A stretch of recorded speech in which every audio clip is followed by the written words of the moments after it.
आचार्य अखिलेश आनंद जी, हरिद्वार। राधा वल्लभ श्री हरिवंश महाराज जी। महाराज जी, हम सब कुछ जानते हैं धर्म क्या है अधर्म क्या है, पर सब कुछ जानते हुए भी अधर्म और नहीं जानते हो, नहीं जानते हो। जानकारी उसे कहते हैं जब जान गए तो जय जाने जग जाए हेराए, जागे जथा सुपन बन जाए। स्वप्न में जैसे हम जगे हुए होते, तो क्या जगे हुए होते हैं क्या? स्वप्न में हम क्रियाएं करते देखते हैं, और ऐसा थोड़ी लगता है कि मैं स्वप्न देख रहा हूँ, ऐसा लगता है मैं जगा हुआ हूँ। तो क्या वो जगा हुआ होता है क्या? वो अज्ञानी स्वप्न में अपने को जगा हुआ जैसे मानता है, तो जगा हुआ नहीं होता। ऐसे आप अज्ञान की धरा में हो और आप ये जानकारी कर रहे हो कि मुझे धर्म का पता है, मुझे अधर्म का पता है। जैसे अपने को जानकारियां जो कुछ है, जो उपलब्ध हो चुकी, वो प्रकृति जन्य केवल बुद्धि तक है, आपके अनुभव में नहीं है। अनुभव में नहीं तो पता है। पूरा हलवा बनाने की प्रक्रिया आती है, लेकिन कभी बैठ करके बना के पाया नहीं, तो क्या फायदा? जिस जानकारी का प्रयोग ना हो सके, वो जानकारी हमारी किस काम की? बात समझ रहे ना? इसका तात्पर्य हुआ कि हम अध्यात्म बल से कमजोर हैं। हम जानते हैं कि ये नहीं करना चाहिए, हम जानते हैं ये करना चाहिए। जो करना चाहिए वो कर नहीं पाते, जो नहीं करना चाहिए वो हम छोड़ नहीं पाते। ईमानदारी का विषय ये है। इसका कारण हमारे अंदर अध्यात्म बल की कमी है। हम अगर प्रशांतात्मा विगत भी ब्रह्मचारी व्रत स्थित है, अगर हम संयम से चलें, अपने अंतःकरण में निरंतर भगवत चिंतन करें, ब्रह्मचारी व्रत से स्थित हो और निरंतर परमात्मा चिंतन करें, तो अभी आ जाएगा। जो नहीं करना वो नहीं करना, चाहे प्राण निकल जाए, और जो करना है वो उत्साह संपन्न होकर के करना है। तो हमारे अंदर जो जानकारियां, उनका प्रयोग न करने का जो हमारे अंदर असमर्थता है, वो अध्यात्म की कमी है। यदि हम खूब भगवान नाम जप करें, शास्त्र स्वाध्याय करें, ब्रह्मचर्य से रहे, पवित्र आहार करें, तो बहुत बढ़िया आ जाए, बहुत बढ़िया आ जाए, स्थिति बन जाए हमारी। हम भगवत चिंतन रहित है, इसीलिए हमारे, तो इसलिए जानकारी होते हुए भी हम नहीं जानकार हैं। जानकारी अगर जितनी आपको जानकारी, अगर उसका प्रयोग कर ले, तो आप ब्रह्म सिद्ध महापुरुष हो जाए। किसको जानकारी नहीं? जब गांव में लोग शव यात्रा करते हैं, बोले राम नाम सत्य है, सत्य बोलो मुक्ति है। इससे बड़ा और क्या ज्ञान होगा?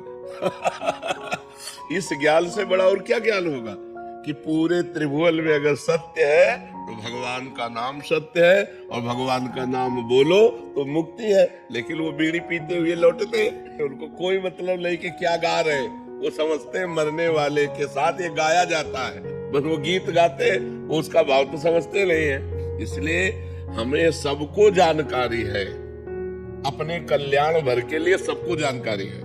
सबको ही जानता है मरना है, सब देख रहे हैं एक दूसरे का मरना, सबको पता है यहाँ सब नाशवान है, सबको पता है यहाँ से कोई कुछ लेके नहीं जाता। बस इतनी जानकारी काफी है।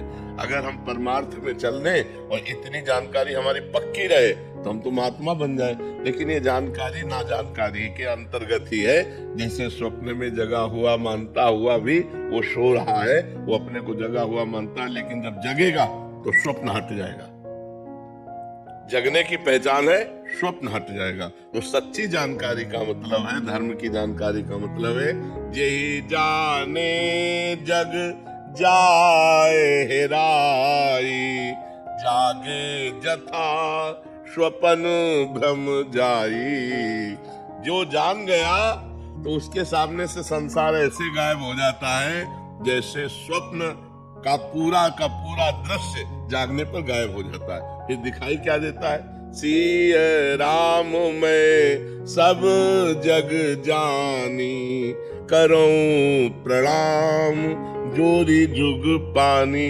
तो हम अपनी जानकारी को सत्य बनाएं, हम अपनी जानकारी का प्रयोग कर सके, इसलिए खूब नाम जप करो और ब्रह्मचर्य का जरूर ध्यान दो। आज व्यभिचार परायण हमारी जनता हो रही है, जिधर देखो व्यभिचार का बोलबाला है, वो सब अपवित्र बुद्धि है। अध्यात्म को धारण करने के लिए गृहस्थ में तो उचित ब्रह्मचर्य, और विरक्त में है तो पूर्ण ब्रह्मचर्य। ब्रह्मचर्य के बिना, ब्रह्मचर्य जीवन की नींव है।